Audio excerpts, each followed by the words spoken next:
বাংলাদেশ জাতীয়তাবাদী দল বিএনপির সাথে বাংলাদেশ জামায়াত ইসলামীর কোনো দূরত্ব নেই, বরং সুসম্পর্ক রয়েছে বলে মন্তব্য করেছেন দলের নায়েবে আমির ডক্টর সৈয়দ আবদুল্লাহ মোহাম্মদ তাহের। তিনি বলেন, আগামী দিনের রাজনীতি হবে ইতিবাচক এবং সকল দলই ইতিবাচক হবেন বলে আমরা আশা করি।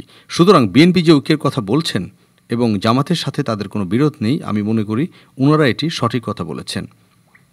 11 জানুয়ারি দুপুরে চাঁদপুরের শাহরাস্তি উপজেলার নিজ মেহার পাইলট উচ্চ বিদ্যালয় মাঠে উপজেলা জামায়াতের কর্মী সম্মেলনে প্রধান অতিথির বক্তব্য শেষে সাংবাদিকদের প্রশ্নের জবাবে এসব কথা বলেন তিনি বলেন, এখন যারা রাজনীতি করছে অর্থাৎ ইসলামী সহ অন্যান্য দল, তাদের সকলের সাথে আমরা সুসম্পর্ক বজায় রাখার চেষ্টা করছি, যোগাযোগ রক্ষা করছি এবং এই ধারাকে এগিয়ে নিয়ে যাব।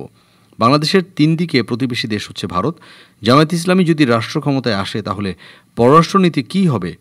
এমন প্রশ্নের জবাবে ডাক্তার তাহের বলেন, আমাদের পররাষ্ট্রনীতি ইতোমধ্যে প্রকাশ করেছি এবং খুবই পরিষ্কার। সেটা হচ্ছে আমরা সকলের সাথে সুসম্পর্ক চাই, সমতা, অধিকার এবং আমাদের নিজস্বতার স্বীকৃতির ভিত্তিতে। আমরা মনে করি প্রত্যেক দেশ তার স্বাধীনতা ও সার্বভৌমে পরিচালিত হবে। প্রতিবেশী দেশের সাথেও আমাদের নীতি একই রকম হবে। ডেস্ক রিপোর্ট, আজ বার্তা, ঢাকা।